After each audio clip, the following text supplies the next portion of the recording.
I would be following that story. I'm like, oh, crap. Hi. First off, I would like to say I have never considered myself a hero.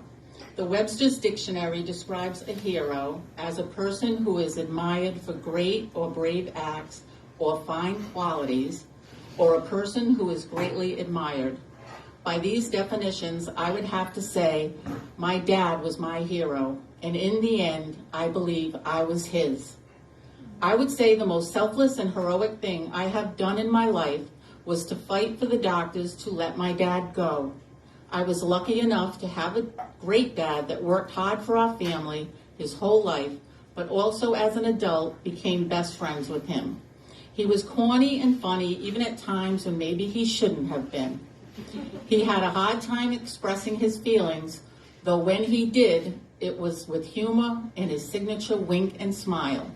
But if you read between the lines, you could always see what he was feeling. I was fortunate to have worked alongside him, too, in an assisted living and nursing home. He was the van driver and everyone loved him. He would take the patients on excursions to the beach and out to lunch, allowing them one drink. No wonder they loved him. I would see him at work often, and he would always say, "Beth, don't ever let me end up in a place like this."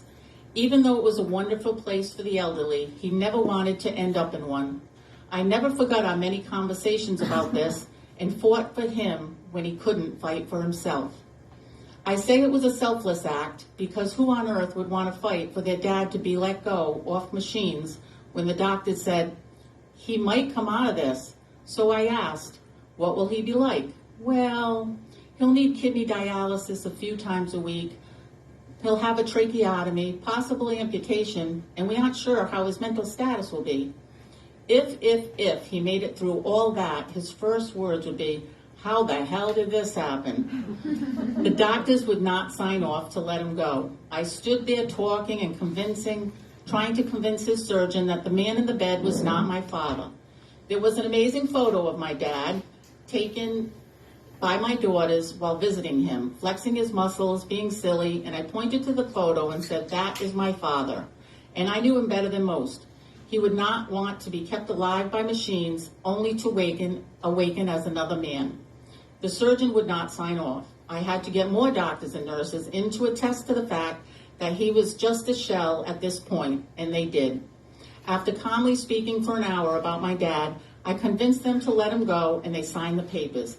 Imagine your long life best friend and dad convincing them to let him pass. Of course, I was not doing it for my good. I loved him more than anyone in the world. I did it for him. After all was said and done, he was gone seconds after unhooking everything. He was at peace. I was not. I was, eventually, and I am today, knowing that I did exactly what he would have wanted. I knew it and I felt it. A week later, the original surgeon wrote us a letter, which I still have today, stating that we did the right thing and that he learned a very valuable lesson in the future, treating patients, to listen to the ones that know them best and to admit that he couldn't save my dad, no matter how much he even cared about him. I always said what helped the most was realizing how lucky I was that not only did I get to grow up with a hardworking, talented, funny dad, but also that he got to see me as an adult and we were best friends. Who gets all that? So that is the most selfless and heroic thing I have done in my life, but I know in my heart it was done out of pure love. Recently, my daughter gave birth to our first grandchild, a little boy. They named him Marcel after my dad. He would have been so proud and thrilled, and with a wink and a smile, he would ask, "Why the hell did you name him that?" Great job. Thank you. Great job.